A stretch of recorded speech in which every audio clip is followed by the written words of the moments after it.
How's my sound? You working? Switch on. Check, check.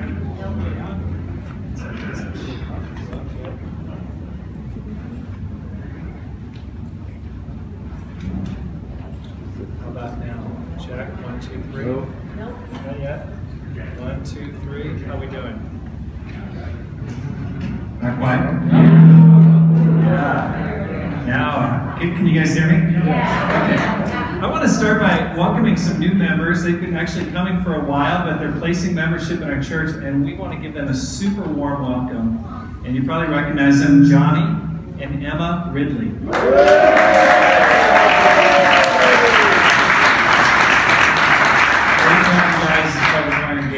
And welcome.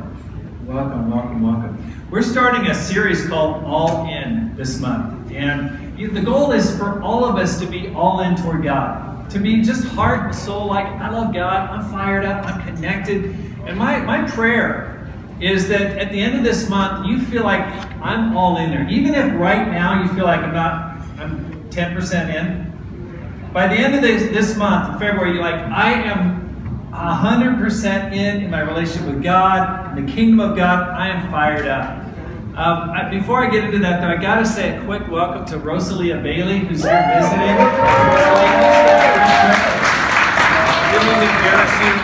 She's on the mission team, and it's great to have you here in town. Yeah. And for all those who are visiting from Las Vegas or wherever you might be from, great to have you here. We've got some people here from Oregon. Great to have you guys. I won't share who that is, but anyway, it's awesome. Okay, so all in, that's our theme. Everybody pulling together, all focused on God. You know what happened this week? Tom Brady retired. I know. For some of you, you're like, yeah, good. For some of us, kind of sad. Okay, but I want to share something because this was amazing. This whole concept of being all in. Take a look at what he shared when he made his announcement. Let me read this to you. This is from Tom Brady. I've always believed the sport of football is an all-in proposition. Okay, where's that? Ooh. Okay, there we go. If a 100% competitive commitment isn't there, you won't succeed. And success is what I love so much about our game. There's a physical, mental, and emotional challenge every single day that has allowed me to maximize my highest potential. And I've tried my very best these past 22 years. There are no shortcuts to success on the field or in life. Now this guy knows what he's talking about because if you're not familiar with who Tom Brady is, he retires as the winningest quarterback in history. His 7 Super Bowl victories rank first all-time, as do his 10 Super Bowl appearances. In a league designed to promote parity, Brady-led teams made the championship game in nearly half of the seasons he stepped onto the field, winning Super Bowls in 3 different decades. Okay, get a little choked up. Okay, love this guy or hate him, he understood success. This guy's a total winner. And that goes on with the theme of what we're talking about today. Here's the title of today's lesson. All in, the secret to success. If you want to be a success on the field, in church, in your spiritual life, at your work, you need to be all in. And that's what we're going to take a look at. We're going to take a look at a man, a king, his name's King Asa, who was all in. He learned the secret, and then, amazingly enough, he forgot the secret to success. We're going to take a look at both halves of his life. This guy had it. He was winning like crazy. Then all of a sudden, inexplicably, he forgot the very secret that made him so successful. You guys ready to get into it? Yeah. Okay. I know I've made my wife very happy right now. Thank you. Talking about Tom Brady always scores me points. Thank you. Okay, let's talk about the practice of being all in. Now we're going to look at a lot of scripture here. For many of you, you've probably never read about King Asa.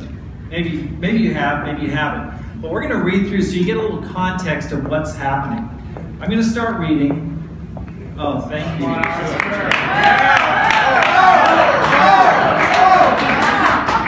I don't know which one to drink. I like them both. I'll look at both of them. Thank you.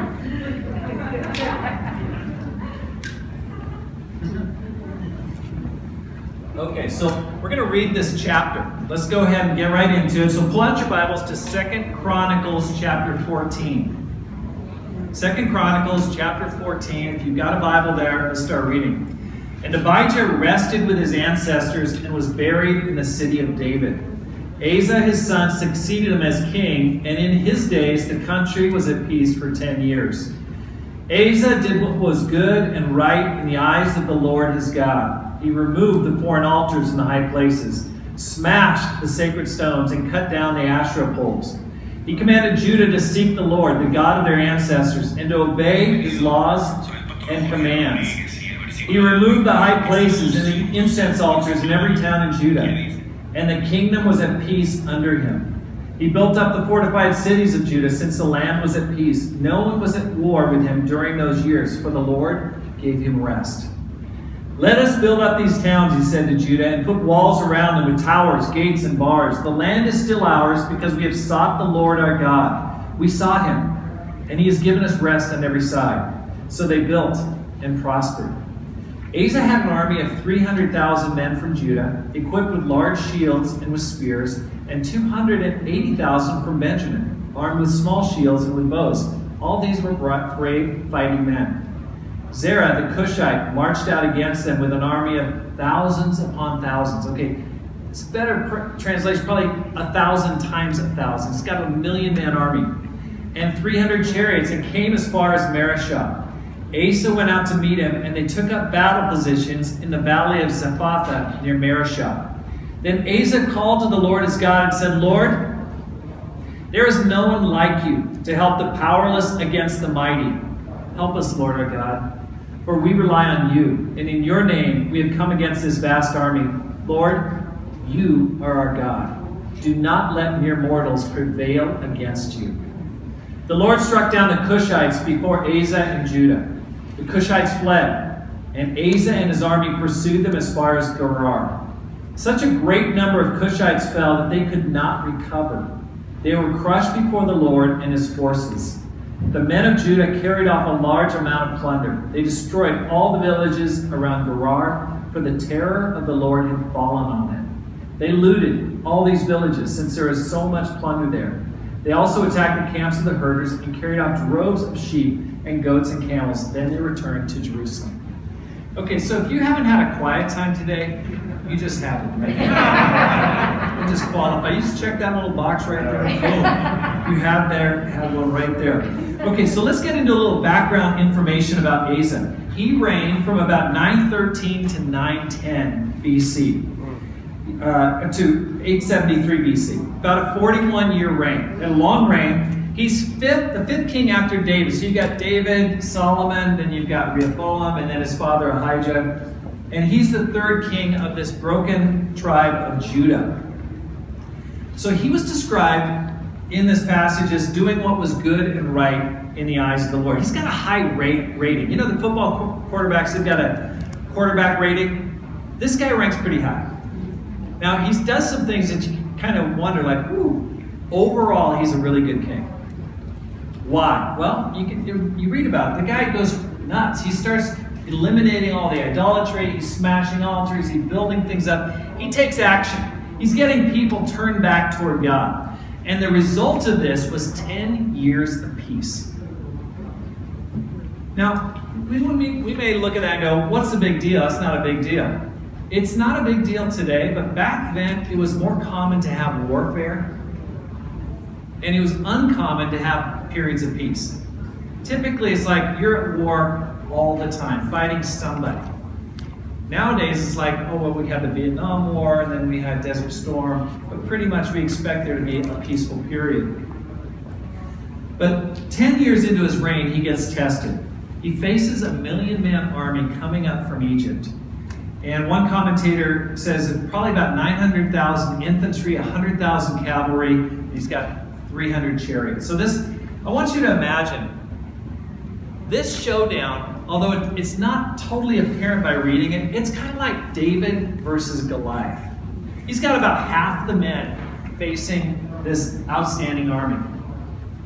It's up there with the Spartans 300 facing Xerxes' forces of 1,000,000 people coming through the pass. It's up there with Gideon facing the Midianites with only 300 guys. It's that level of being outnumbered. His response, though, is so interesting. That's what we need to pay attention to, because it looks so intuitive that we can pass by it. But it reveals what it looks like when a person is all in. When a person's really sold out for God. What happens is he gets personally engaged, and then he goes to God in prayer. Two aspects of being all in. Personal engagement and prayer. What we learn first is that Asa went out to meet this threat. He didn't stay at home. He didn't send his general. He didn't write an email. He said, I'm going to go out and fight, even though he knew he was outnumbered. But then secondly, he goes to God in prayer. Now that's interesting. He's out there in the battle line, and what does he do? He says, God, there's no one like you to help the powerless against the mighty. That's really powerful. It's a very short but powerful prayer. But what does it reveal about this man? He's humble. He says, hey, we're powerless. Now, if you had 580,000 men behind you, you may not feel that way. But he knew we're way outnumbered. What else? He's relying on God. He says, we trust in you. In your name, we come before this threat. It's very reminiscent of David and Goliath when he's facing the giant. And he says, do not let mortal man prevail. Essentially, he appeals to God's sense of honor. He says, listen, this battle is not really against man. It's really against you, God. Don't let people say that you got beat by the Egyptians. And so this combination of personal action and prayer is what it really looks like to be an all-in type of person. God totally derives glory when we have this kind of behavior. When we're personally engaged as much as we can, and at the same time, when we hit our limits spiritually, we go to God in prayer. That's what he's looking for in every single person who wants to be a spiritual person. That was his secret. But as time passed, he somehow forgets this secret. He comes away with just a staggering victory. Wipes them out, loots all these people, and comes back with an early win. He's pretty young in his reign. So we've learned, okay, that's the practice. That's what it looks like to be all in. Now let's take a look at the principle. What's driving? What does God say? How does he define being all in? We're going to pick it up in the next chapter, chapter 15. So this is Asa coming off the battlefield. How does he feel? He's pumped. He's like, yes, that was awesome. We totally creamed him. He's fired up. He's feeling really confident, really strong. The Spirit of God came on Azariah, son of Oded. Now this is a prophet. He went out to meet Asa and said to him, listen to me, Asa, and all Judah and Benjamin. The Lord is with you when you are with him. If you seek him, he'll be found by you. But if you forsake him, he will forsake you. But as for you, be strong and do not give up, for your work will be rewarded. When Asa heard these words and the prophecy of Azariah, son of Oded, the prophet, he took courage. He removed the detestable idols from the whole land of Judah and Benjamin. There is no more war until the 35th year of Asa's reign. Okay, so there's a war at about 10 years in, and then 25 years of peace. And the prophet says, listen, that's awesome. And if you continue in that way, God's going to be with you. But it offers kind of a foreshadowing, doesn't it? It's like, I wonder what's going to happen here in the future. Now, he takes it well, and he's like, okay, I'm going to keep doing what I've been doing. And he does. He keeps going in that direction. But this chapter talks about this encouragement and warning. Success, am I too loud here? Okay. Success hinges on our seeking God and remaining wholehearted and dependent on him. He says, when you are with him, he'll be with you. Seek him, and he'll be found by you. Forsake him, and he'll forsake you. We'll be rewarded for our courage and perseverance, is what he says. What can we learn here? Your relationship with God is dynamic. What do I mean by that? Exciting? No, it means it's changeable. It's not static. It's not something where you get baptized, you set the temperature, and you just, for the rest of your life, you're fired up. Has anyone ever experienced that kind of life? I haven't. It's like, okay, fired up from day one, never changed. Never woke up with a frown on, always happy, fired up. It's dynamic. It changes. And it's something that you can't set and forget. You've got to stay plugged in. If you're close to Him, He'll be close to you. You forsake Him, He'll forsake you. It's a living and real relationship, and some of us have forgotten that. We just think, hey, I got baptized 10 years ago, I'm good, I did my dues, I'm coasting now. And some of us, we're wondering, where's my passion? How come I don't feel excited? And it's because you've forgotten what this teaches about being all in. You got to stay all in. You got to keep working at it. It's like a relationship. Again, think about your wife or your husband. Can you tell your wife, hey, I told you I loved you when I got married. I haven't changed. I still feel the same way. When it changes, I'll let you know. Is that going to be enough for her? No. I don't think so. No. Doesn't work with my wife. Your relationship with God is a real relationship. And sometimes we forget that because God doesn't talk to us verbally all the time. You can't mock God. He sees exactly what's going on in your attitude toward Him. And this chapter forms a foreshadowing of what's going to happen in the next chapter. So are you doing well? Great. If you are, keep growing. Keep cranking. Keep doing what you've been doing. If you're not doing well, if you're slipping, it's time to bring a change. Make a change. Okay, we're going to take a look at the third point, the penalty of not being all in. We've looked at the practice, what it looks like. Then we've looked at the principle, what God says about staying all in. Now let's look at the penalty when you stop being all in. You guys still with me? Yeah. Okay, all right. Yeah.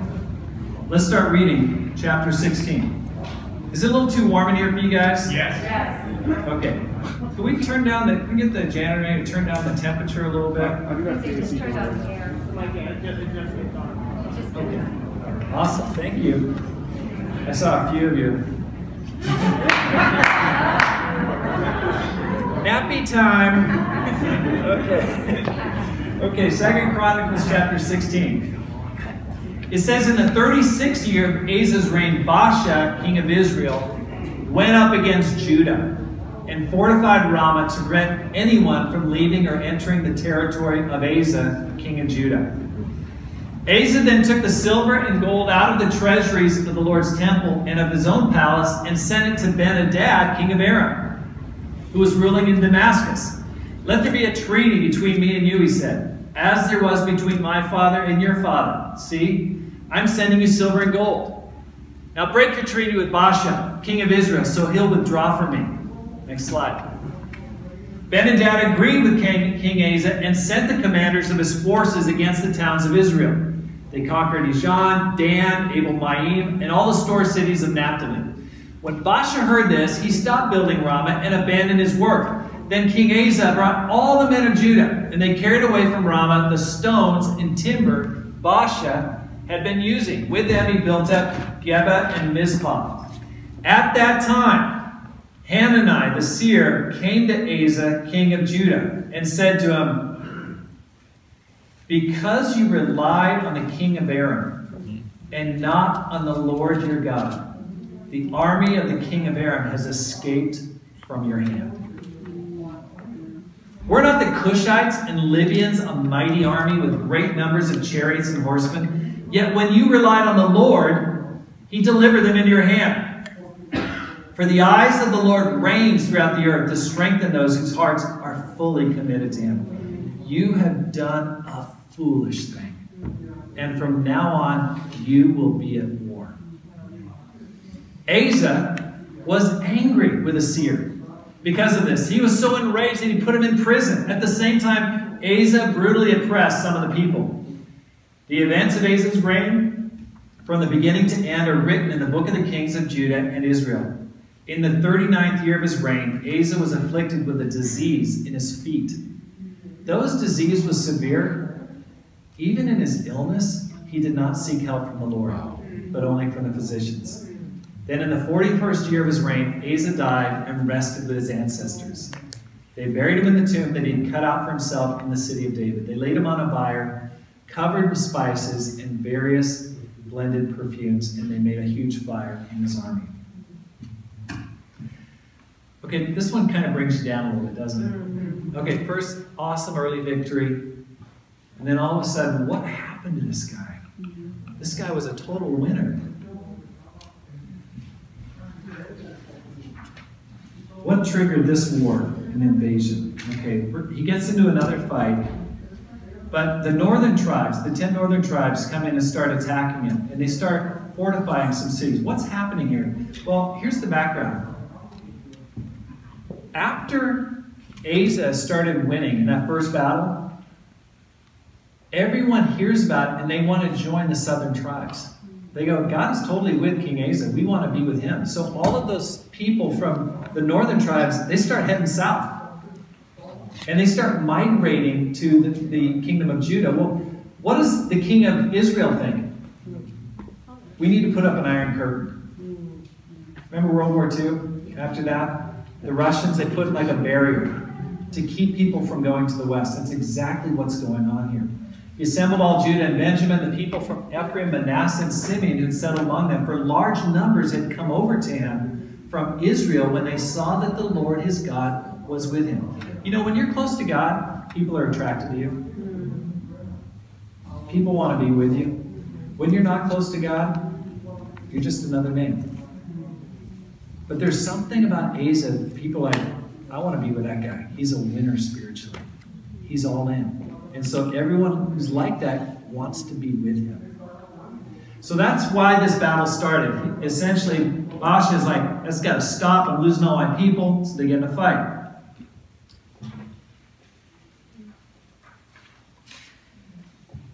So how does Asa respond this time? What's so interesting is that he doesn't do the same thing he did before. He doesn't just immediately go out and lead the charge and then start praying to God. Instead, he comes up with a completely different strategy.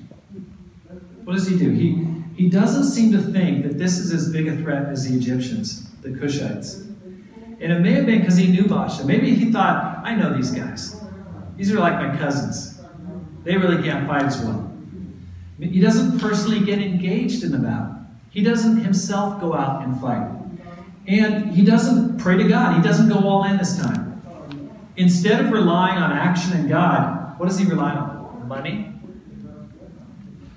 personal wisdom, his own thinking, politics, and then other people. That's what he relies on. He was under the impression that somehow this one, I can win it another way. I don't need to turn to God in this fight.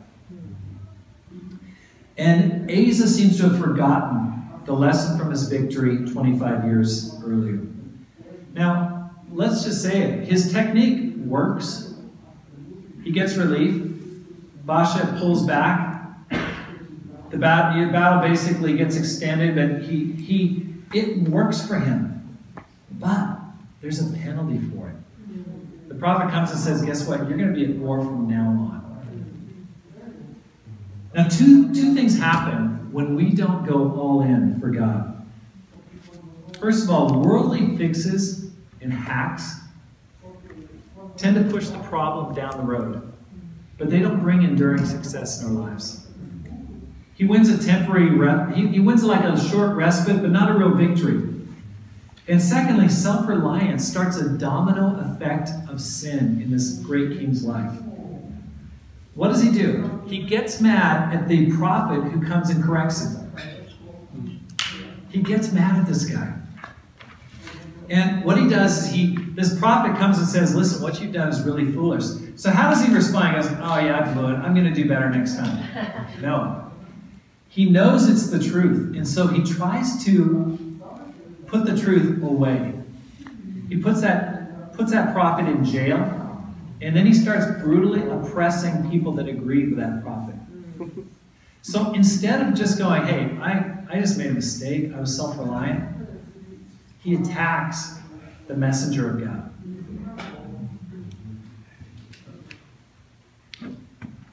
And then he goes on to carry this self-reliance into his private life, dealing with probably what he had was a bad case of gout. So he's got extremely painful feet, but instead of praying to God, he only relies on doctors. Now, doctors are great, but it's doctors plus God that you really want in your life. And so he's like, no, I'm not going to pray to God about this. Just go to the doctors. I want to ask you, if you're a husband, can your wife talk to you when you've gone off the rails? How do you respond? Are you the kind of person that just is emotionally manipulative? You put your wife in a box. Well, I can tell you a few things you've done. Or how do you react to your husband when he says something that you need to work on? Are you humble? Or do you, like Asa, get mad when the truth is brought out? And then you just kind of go on a like domino effect of, oh, I'm upset. I'm going to shut this down. I don't want to hear anything negative. That's how some of our marriages are. And if you're not married, some of us as singles, no one can talk to you. Because they know that if they do, unless it's extremely positive, and only positive, that you are going to freak out. And so I was like, hey, good seeing you. Quick hug. Bye.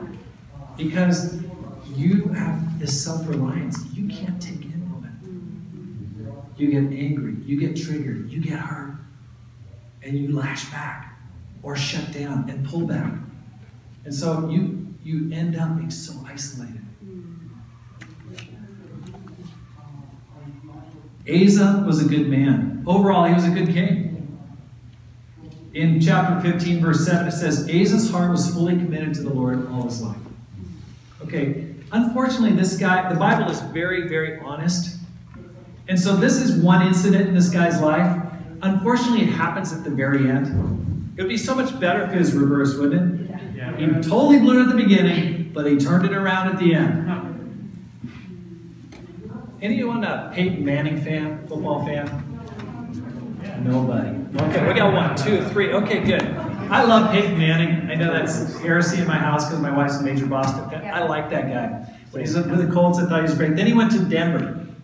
Anyone remember that last game against, who did they beat in the Super Bowl? The Panthers. Yeah. Right. Remember? Okay, Peyton Manning didn't do very well. Yeah. He couldn't throw it. He kept on throwing it short. The person who really won that was Von Miller. Yeah. I mean, basically they won it on defense. And I always felt bad because I thought he kind of like stumbled out of the pros. That was his last year. And I thought, oh man, I love Peyton Manning, but he kind of stumbled at the finish line in a way. He's still awesome. But that's kind of how King Asa was. He totally blew it here, but overall he was a pretty good king. So this happens in our lives as well as churches. You can start out really reliant on God, and then you can end up very self-reliant. We end up seeking success by other means other than God. We want success. We want to feel close to God. We want to have impact in our lives, but we're not willing to do it in a way that's pleasing to God. What is spiritual success? Let's talk a little bit about that. Well, I think, first of all, it's having the fruits of the Spirit. Wouldn't you agree? Love, joy, peace, patience, kindness, goodness, gentleness, self-control. If you had those things, would you feel more successful? Raise your hand if you think so. Yeah. I do. I mean, everyone wants to feel good and feel close in their relationship with God and feel that way towards other people. I think that's a measure of success. Not the only thing, but I think it's a measure of success. What else? Great relationships with other people. Feeling connected to people. Feeling like, hey, I can give a hug to everyone in here. I feel really connected to most people in here. How about bearing fruit, saving souls, using your life to bring people to heaven with you? Would you consider that one element of success? Not the only element, but certainly one element of a successful spiritual life. How about serving other people? That's an element of success. How about living a meaningful life? How about feeling really close to God? Would you consider that an element of success? I totally would. So are you experiencing success in your spiritual life right now? In the spiritual realm, would you feel like I'm a success? Ask yourself this question. Am I really all in my relationship with God? Let me ask that again. Are you really all in your relationship with God?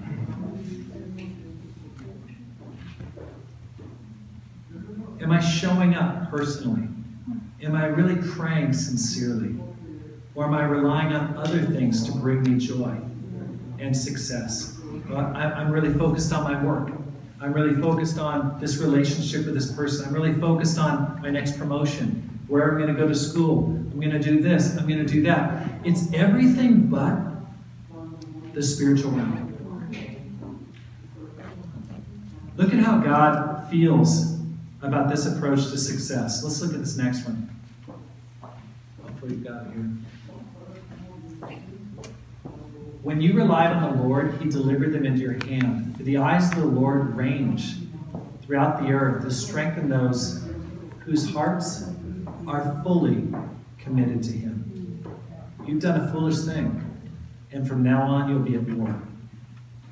God is actively looking, searching, ranging throughout the earth to spot people who are all in for Him. We don't often think about this. We look at church as just church. We look at spiritual life as just, it's a couple prayers, you do a few things.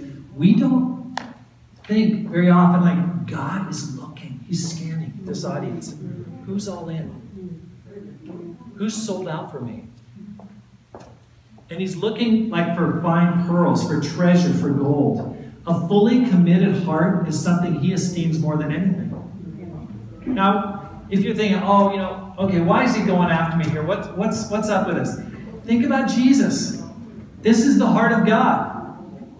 Wasn't Jesus all in? He personally got engaged, didn't He? That's what we celebrate every week. The fact that Jesus showed up in person, lived and died for you. He didn't send a delegate. Of course, He sent the prophets in the past. That was the warm-up show. Until Jesus would fully show up and say, God is here. Emmanuel, God with us. He's personally engaged. Second aspect, prayer. He prayed like crazy. Jesus at His heart, God in His heart, is fully committed to you. Are you fully committed to Him? When His eyes stop and rest on you, what does He see? Does He see a person that's fully committed to God? Here's some symptoms of not being all in. You show up late. You leave early. You're checking your watch right now. You're checking your phone like, ooh. You schedule things during spiritual times. I'm busy. I can schedule that at 2:30. Church is done by usually 2:15. I can do it. Gives you a reason to get away from it. Sundays, midweeks, you schedule things so you can avoid the spiritual realm. You're busy. You're so busy. You're always busy. You send your wife or your husband, you go for me, honey. I'll watch the kids. Sounds good, but where's it coming from? You're not all in. Doing the minimum. When you leave the house, when it's, hey, we got to go to church, what do? You roll your eyeballs. Oh, church, okay, all right. Your kids see that. They totally see that. They spot it. Yep. You're like, when you huff and puff. Church again? Is it Sunday? Oh my gosh. They not only do people see, your kids see it, your God sees that. You get hurt triggered, easily offended when you're called to be all in or you're corrected in any capacity? That triggered me. Dude, that hurt. Now, do you think that Asa was triggered a little bit when he got corrected by that prophet, that seer? You better believe it. He was so triggered, he threw the guy in jail. But should the prophet have said, I'm sorry, I'm going to tone it back a little bit. Sorry about that. He didn't. And if you're constantly getting triggered, that might show you something about your pride, where you're so easily triggered. You're so easily angered when someone says, hey, I think there's more in there that you can give to God. Husbands and wives, I want to ask you this. Can you tell when your lover is not all in for you? Can you tell? I mean, you'll forgive bad breath. You'll forgive tardiness. You'll forgive a little messiness. But what happens when you sense from the person that you love the most that they're not all in for you anymore? Are you going to overlook that? No. And that's where we've got to make a connection between how God feels about you when He senses you're not all in for me. You're slow-stepping it. You're giving 40%. You don't really care that much about me. We know, we can sense, we feel, we're so sensitive to a pullback from our wife or husband. But we don't equate that and go, God is even more sensitive. He's looking for a sold-out heart. This is the month I want to call you to evaluate your relationship with God. To really ask yourself, am I all in? And if you feel a little triggered right now, that's okay. That's all right. It's good for us to be called by the Scriptures to be sold out for the God who's totally sold out for us, don't you think? Yeah. And it'll lead to some good conversations like, okay, I want to have a deeper relationship with God, because being all in is the key to success, whether it's at your job or in your relationship with God. So let me leave you with some next steps. Take personal action to face the challenges you're wrestling with. Stop dealing with your relationship with God by remote control. Oh, I get my spiritual needs met through the radio or whatever, or I come to church once in a while. You're going to have to start showing up personally.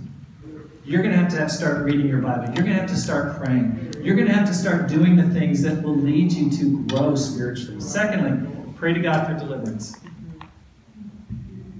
It's in those private areas that we're the weakest. Praying, God, please, I want to be sold out for you. Help me to get there. I know that I'm not. I want to be sold out for you.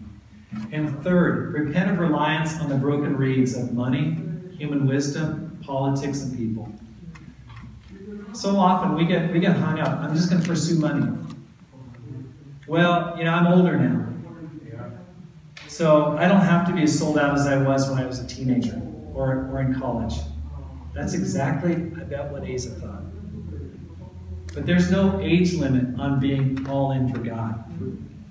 This guy got challenged late in his life for being partially committed. Maybe you're into politics. Maybe you're focused on what people are doing around you. Oh, the church is just this and that, and these people. Hey, it's about God.